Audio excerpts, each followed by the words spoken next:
बोले शंकर भगवान की जय। गुरु की अवहेलना से इंद्र की दैत्यों द्वारा पराजय। समुद्र मंथन। शंकर जी की कृपा से कालकूट विष से सबकी रक्षा। विविध रत्नों का प्राकट्य तथा लक्ष्मी जी का प्रादुर्भाव। लोमश जी कहते हैं, एक समय देवराज इंद्र संपूर्ण लोकपालों तथा ऋषियों से घिरे हुए अपनी सुधर्मा सभा में बैठे थे। वहाँ सिद्ध और विद्याधरगण उनकी विजय के गीत गा रहे थे। इसी समय परम बुद्धिमान देवेंद्र गुरु महाभाग्य बृहस्पति जी अपने शिष्यों के साथ देव सभा में पधारे। उन्हें उपस्थित देख देवताओं ने सहसा उनके चरणों में मस्तक झुकाया। इंद्र ने भी देखा, गुरुदेव वाचस्पति आगे खड़े हैं, किंतु इंद्र की बुद्धि राजमद से दूषित हो रही थी। इसलिए उन्होंने गुरु के प्रति ना तो आदर युक्त वचन कहा, ना उन्हें बुलाया, ना बैठने को आसन दिया और ना चले जाने को ही कहा। खोटी बुद्धि वाले इंद्र को राज्य के मद से उन्मत्त जानकर देवताओं के आचार्य बृहस्पति कुपित हो वहां से अंतर्ध्यान हो गए। उनके चले जाने पर देवताओं के मन में बड़ा खेद हुआ। यश, नाग, गंधर्व तथा ऋषिगण भी उदास हो गए। नृत्य और गीत समाप्त होने पर जब इंद्र सचेत हुए तब उन्होंने तुरंत देवताओं से पूछा, महातपस्वी गुरुदेव कहाँ चले गए? तब नारद जी ने देवराज इंद्र से कहा, बलसूदन, निसंदेह आपके द्वारा गुरु की अवहेलना हुई है। गुरु के अनादर से राज्य अपने हाथ से चला जाता है। अतः आप सब प्रकार से प्रयत्न करके गुरु से अपने अपराध के लिए क्षमा प्रार्थना कीजिए। महात्मा नारद की यह बात सुनकर इंद्र सहसा सिंहासन से उठकर खड़े हो गए और उन सभी सभासदों को साथ ले बड़ी उतावली के साथ गुरु के निवास स्थान पर गए। इस समय इंद्र अपने कर्तव्य के प्रति सजग हो चुके थे।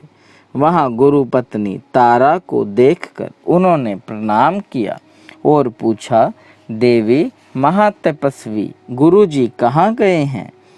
तारा ने इंद्र की ओर देखकर उत्तर दिया, मैं नहीं जानती। तब वे चिंता मगन होकर अपने घर लौट आए। इसी समय स्वर्ग में अनेक अद्वितीय अनिष्ट सूचक अपशकुन होने लगे, जो संपूर्ण स्वर्गवासियों को तथा दुरात्मा इंद्र को भी दुख प्राप्ति की सूचना देने वाले थे। इंद्र की वह करतूत पाताल निवासी राजा बलि ने भी सुनी।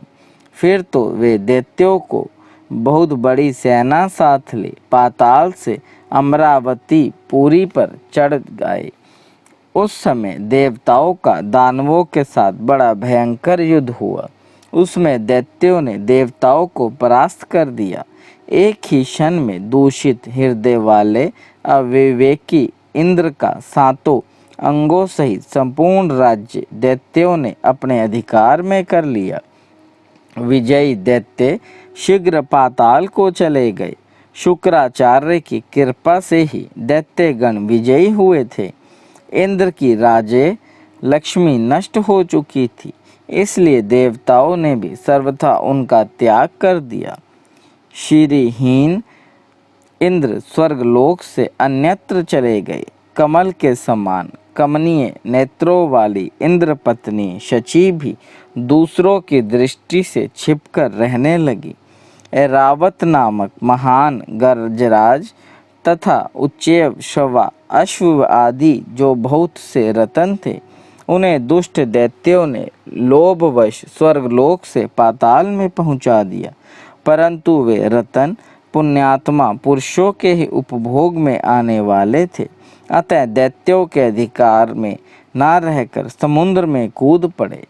उस समय राजा बलि ने आश्चर्यचकित होकर अपने गुरु शुक्राचार्य से कहा, भगवन, हम देवताओं को जीतकर बहुत से रतन यहाँ लाए थे, किंतु वे सभी समुद्र में जा पड़े हैं।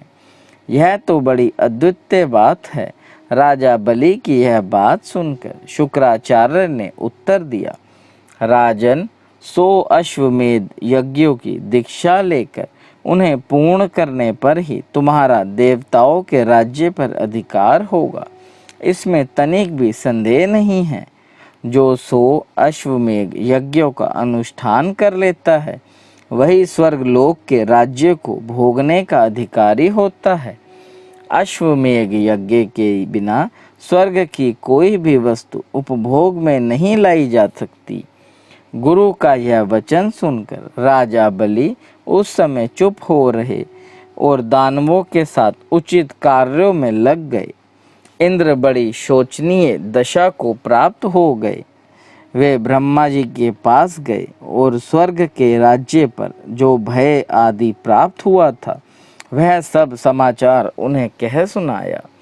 इंद्र की बात सुनकर ब्रह्मा जी ने उनसे कहा, सब देवताओं को एकत्र करके हम सब लोग तुम्हारे साथ सर्वेश्वर भगवान विष्णु की आराधना करने के लिए चलते हैं।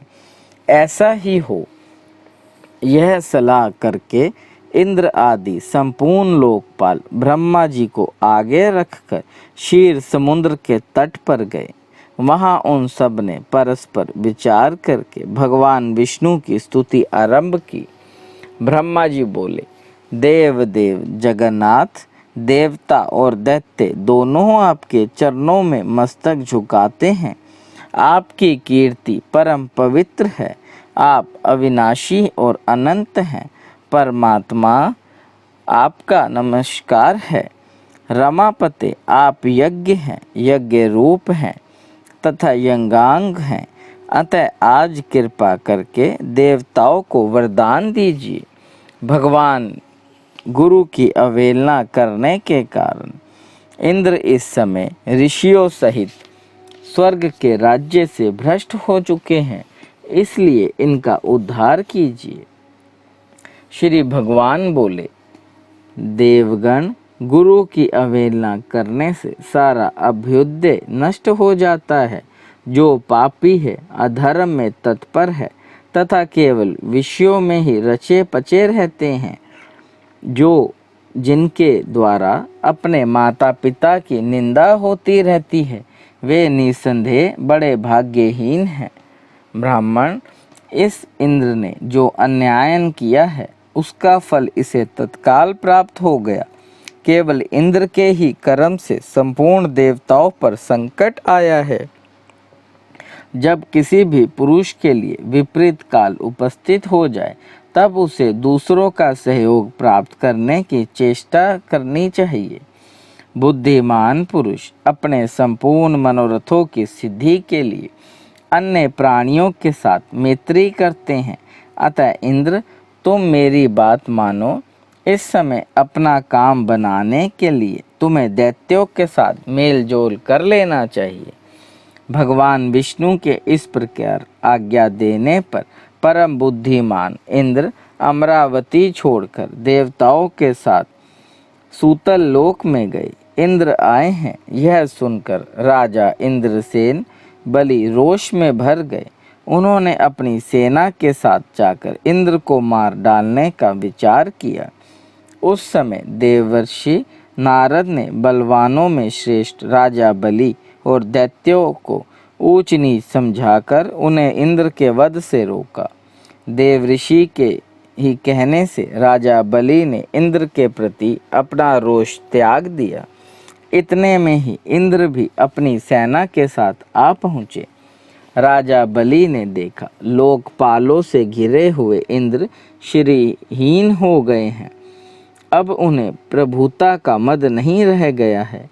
उनका तेज चला गया और अब वे ईर्ष्या तथा अहंकार से रहित हो गए हैं। उन्हें इस अवस्था में देखकर राजा बलि के मन में बड़ी दया आई। वे बड़ी उतावली के साथ हंसते हुए से बोले, देवराज इंद्र, आप इस सूतल लोक में कैसे पधारे? यहाँ आने का कारण बतलाइए।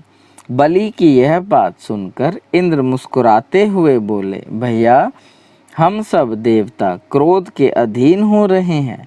आप सब लोगों की भी यही दशा है। जैसे हम हैं वैसे ही आप लोग भी हैं। अतः हमारा यह कलह निरर्थक है। भाग्यवश आपने मेरा संपूर्ण राज्य एक क्षण में ही ले लिया तथा बहुत से रतन भी स्वर्ग से यहाँ उठा लाए, परंतु वे सभी रतन तत्काल ही जहाँ के थे वहीं चले गए। अतः विद्वान पुरुष को एक दूसरे से मिलकर कर्तव्य के विषय में विचार करना चाहिए। विचार करने से ज्ञान होता है और ज्ञान होने पर संकट से छुटकारा अवश्य मिल जाएगा। इस समय तो मैं संपूर्ण देवताओं के साथ आपके समीप त्राण के पाने के लिए आया हूँ। इंद्र की यह बात समाप्त होने पर देवऋषि नारद ने राजा बलि को समझाते हुए कहा, दैत्यराज, शरण में आए हुए प्राणी की रक्षा करना महापुरुषों का धर्म है। जो लोग ब्राह्मण, रोगी, वृद्ध तथा शरणागत की रक्षा करने की जगह ब्रह्म हत्यारे कहलाते हैं। इंद्र इस समय शरणागत शब्द से अपना परिचय देते हुए तुम्हारे समीप आए हैं। अतः इनका भली भांति रक्षण और पोषण करना तुम्हारा परम कर्तव्य है। इसमें तनिक भी संदेह की बात नहीं है। देव ऋषि नारद के यूँ कहने पर कर्तव्य और अकर्तव्य के ज्ञान में कुशल दैत्यराज बलि ने स्वयं भी अपनी बुद्धि से विचार किया। तदनंतरन लोकपालों और देवताओं सहित इंद्र का बड़े सम्मान के साथ स्वागत सत्कार किया तथा उनके मन में विश्वास उत्पन्न करने के लिए अनेक प्रकार की सच्ची शपथें भी खाई। इंद्र ने भी राजा बलि को विश्वास दिलाने वाली शपथ ले। देवराज इंद्र स्वार्थ साधन में तत्पर रहते हैं और अर्थशास्त्र में ही उनकी विशेष प्रवृत्ति है। उन्होंने शपथ खाकर राजा बलि के साथ सूतल लोक में ही निवास किया। वहाँ रहते हुए उन्हें अनेक वर्ष व्यतीत हो गए। एक दिन बलि की सभा में बैठे हुए नीति निपुण देवराज इंद्र ने बलि को संबोधित करके हंसते हुए कहा, वीरवर, हमारे हाथी, घोड़े आदि नाना प्रकार के बहुत से रत्न जो इस समय तुम्हारे प्राप्त होने योग्य हैं, तत्काल ही समुद्र में गिर पड़े हैं। अतः हम लोगों को समुद्र से उन रत्नों का उद्धार करने के लिए बहुत शीघ्र प्रयत्न करना चाहिए। तुम्हारे कार्य की सिद्धि के लिए समुद्र का मंथन करना उचित है। इंद्र के इस प्रकार प्रेरणा देने पर बलि ने शीघ्रता पूर्वक पूछा, यह समुद्र मंथन किस उपाय से संभव होगा? इसी समय मेघ के समान गंभीर स्वर में आकाशवाणी हुई, देवताओं और दैत्यों, तुम क्षीर समुद्र का मंथन करो। इस कार्य में तुम्हारे बल की वृद्धि होगी, इसमें तनिक भी संदेह नहीं है। मंदराचल को मथानी और वासुकी नाग को रस्सी बनाओ। फिर देवता और दैत्य मिलकर मंथन आरंभ करो। यह आकाशवाणी सुनकर सहस्त्रों दैत्य और देवता समुद्र मंथन के लिए उद्यत हो सुवर्ण के सदृश कांतिमान मंदराचल के समीप गए। वह पर्वत सीधा, गोलाकार, बहुत मोटा और अत्यंत प्रकाशमान था। अनेक प्रकार के रत्नों द्वारा उसकी शोभा बढ़ा रही थी। चंदन, पारिजात, नागेश्वर, जायफल और चंपा आदि भांति भांति के वृक्षों से वह हरा भरा दिखाई देता था। उस महान पर्वत को देखकर संपूर्ण देवताओं ने हाथ जोड़कर कहा, दूसरों का उपकार करने वाले महाशैल मंदराचल, हम सब देवता तुमसे कुछ निवेदन करने के लिए यहाँ आए हैं, उसे तुम सुनो। उनके यों कहने पर मंदराचल ने देहधारी पुरुष के रूप में प्रकट होकर कहा, देवगण, आप सब लोग मेरे पास किस कार्य से आए हैं, उसे बतलाइए। तब इंद्र ने मधुर वाणी में कहा, मंदराचल, तुम हमारे साथ रहकर एक कार्य में सहायक बनो। हम समुद्र को मंथकर उससे अमृत निकालना चाहते हैं। इस कार्य के लिए तुम मधानी बन जाओ। मंदराचल ने बहुत अच्छा कहकर उनकी आज्ञा स्वीकार की और देव कार्य की सिद्धि के लिए देवताओं, दैत्यों तथा विशेषता इंद्र से कहा, पुण्यात्मा देवराज, आपने अपने वज्र से मेरे दोनों पंख काट डाले हैं, फिर आप लोगों के कार्य की सिद्धि के लिए वहां तक मैं चल कैसे सकता हूँ।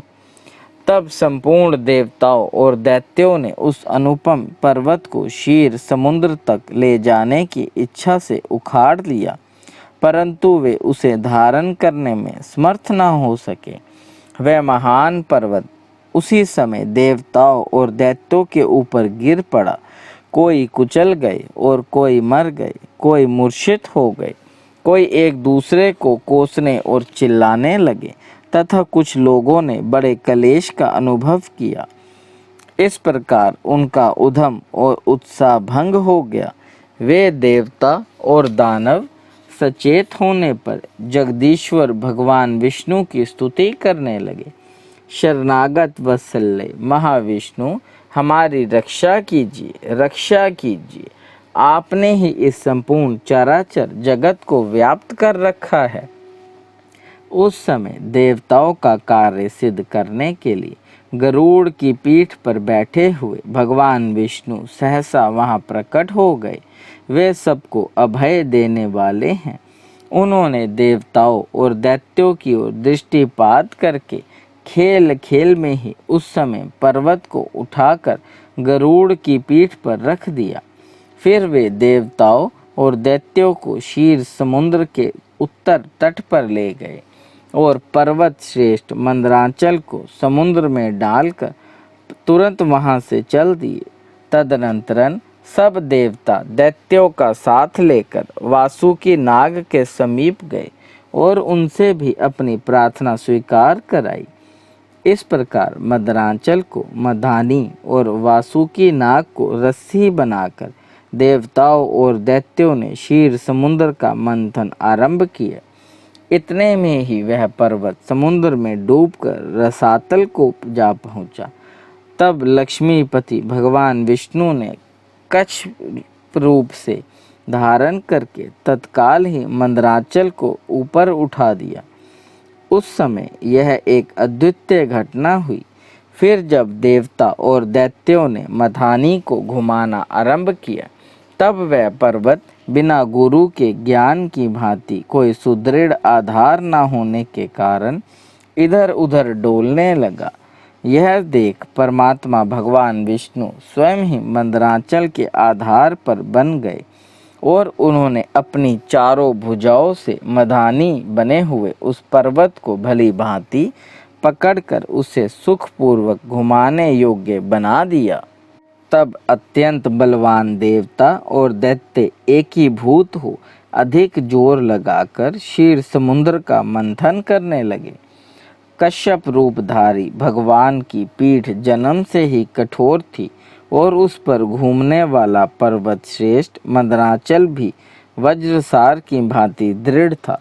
उन दोनों की रगड़ से समुद्र में बड़वा नल प्रकट हो गया।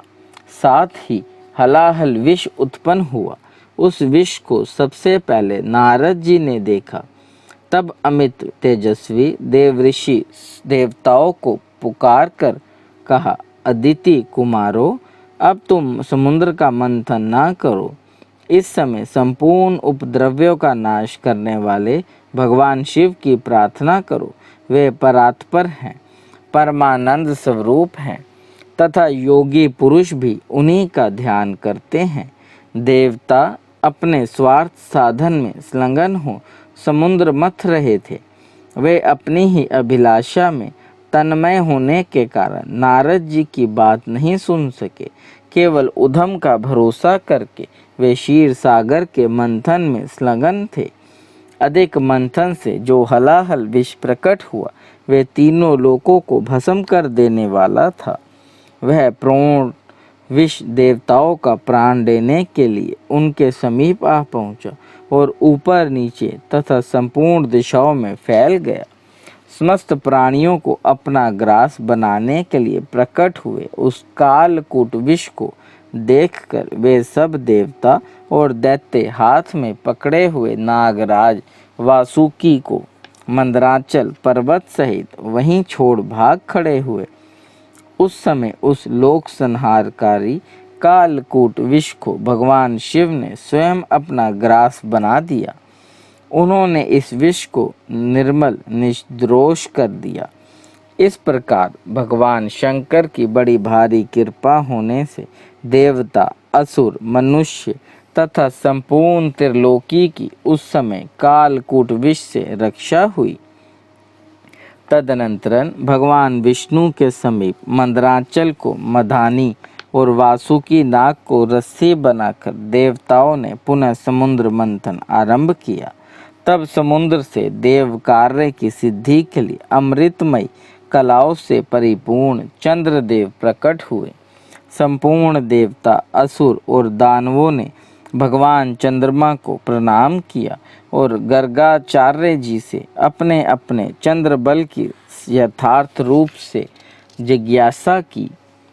उस समय गर्गाचार्य जी ने देवताओं से कहा, इस समय तुम सब लोगों का बल ठीक है। तुम्हारे सभी उत्तम ग्रह केंद्र स्थान में, लगन में, चतुर्थ स्थान में, सप्तम स्थान में और दशम स्थान में है। चंद्रमा से गुरु का योग हुआ।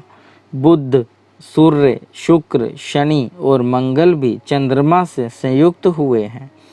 इसलिए तुम्हारे कार्य की सिद्धि के निमित्त इस समय चंद्र बल बहुत उत्तम है।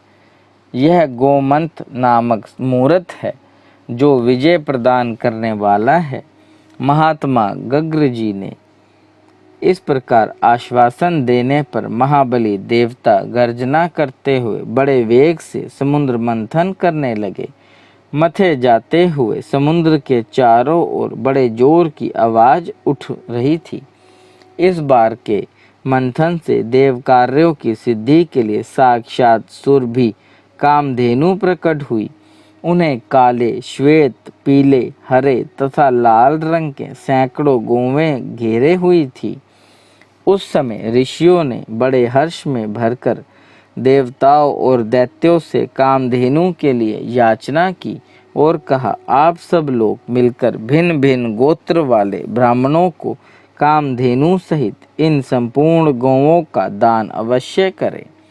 ऋषियों के याचना करने पर देवताओं और दैत्यों ने भगवान शंकर की प्रसन्नता के लिए वे सब गौएं दान कर दी तथा यज्ञ कर्मों में भली भांति मन को लगाने वाले उन परम मंगलमय महात्मा ऋषियों ने उन गौओं का दान स्वीकार किया। तत्पश्चात सब लोग बड़े जोश में आकर क्षीर सागर को मथने लगे। तब समुद्र से कल्प वृक्ष, पारिजात, चूत और सनातन ये 4 दिव्य वृक्ष प्रकट हुए। उन सबको एकत्रित रहकर देवताओं ने पुनः बड़े वेग से समुद्र मंथन आरंभ किया। इस बार के मंथन से रत्नों में सबसे उत्तम रत्न कौस्तुभ प्रकट हुआ, जो सूर्य मंडल के समान परम कांति मान्य था।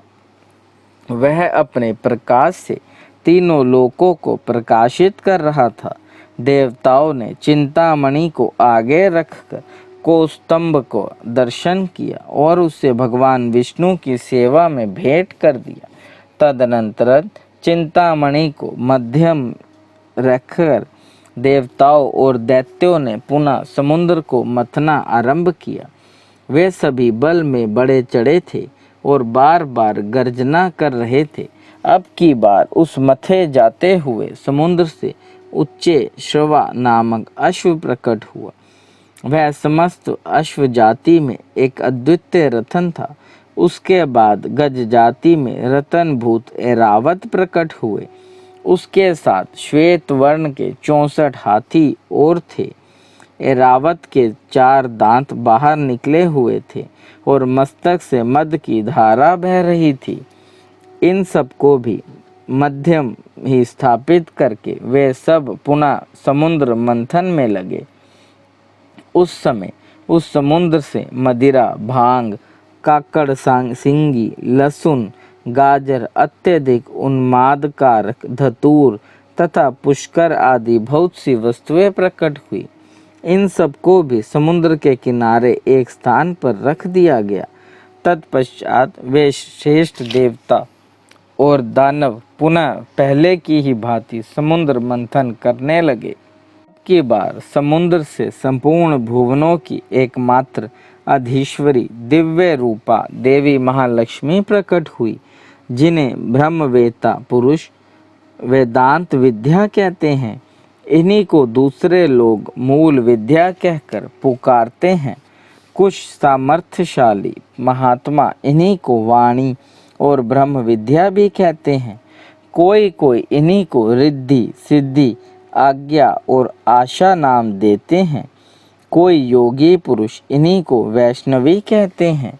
सदा उधम में लगे रहने वाले माया के अनुयायी इन्हीं को माया के नाम से जानते हैं। जो अनेक प्रकार के सिद्धांतों को जानने वाले तथा ज्ञान शक्ति से संपन्न है, वे इन्हीं को भगवान की योग माया कहते हैं। देवताओं ने देखा, देवी महालक्ष्मी का स्वरूप परम सुंदर है। उनके मनोहर मुख पर स्वाभाविक प्रसन्नता विराजमान है। हार और नुपुर से उनके श्री अंगों की बड़ी शोभा हो रही है। मस्तक पर छत्र तना हुआ है। दोनों ओर से चंवर ढूल रहे हैं। जैसे माता अपने पुत्रों की ओर स्नेह और दुलार भरी दृष्टि से देखती है, उसी प्रकार सती महालक्ष्मी ने देवता, दानव, सिद्ध, चारण और नाग आदि संपूर्ण प्राणियों की ओर दृष्टिपात किया। माता महालक्ष्मी की कृपा दृष्टि पाकर संपूर्ण देवता उसी समय श्री संपन्न हो गए। वे तत्काल राज्याधिकारी के शुभ लक्षणों से संपन्न दिखाई देने लगे। तदनंतरन देवी लक्ष्मी ने भगवान मुकुंद की ओर देखा। उनके श्री अंग तमाल के समान श्याम वर्ण थे। कपोल और नासिका बड़ी सुंदर थी।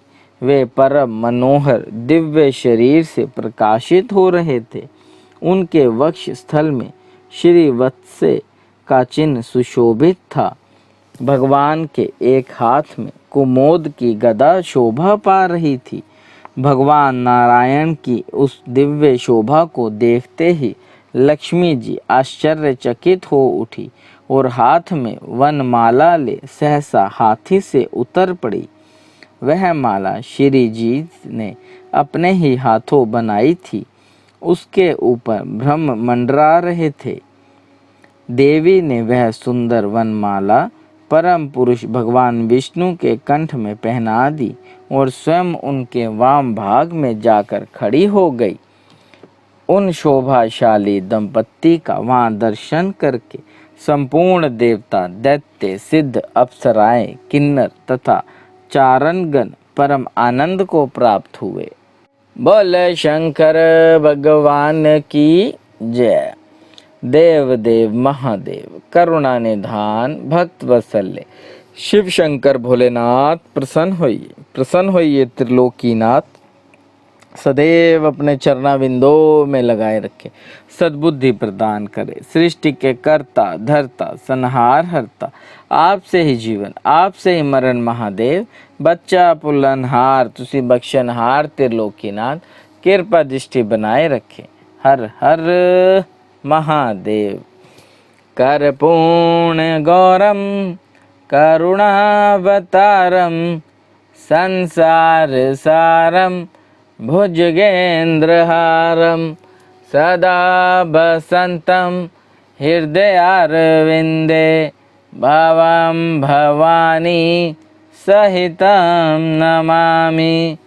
बोल मेरे महाकालेश्वर बाबा की जय।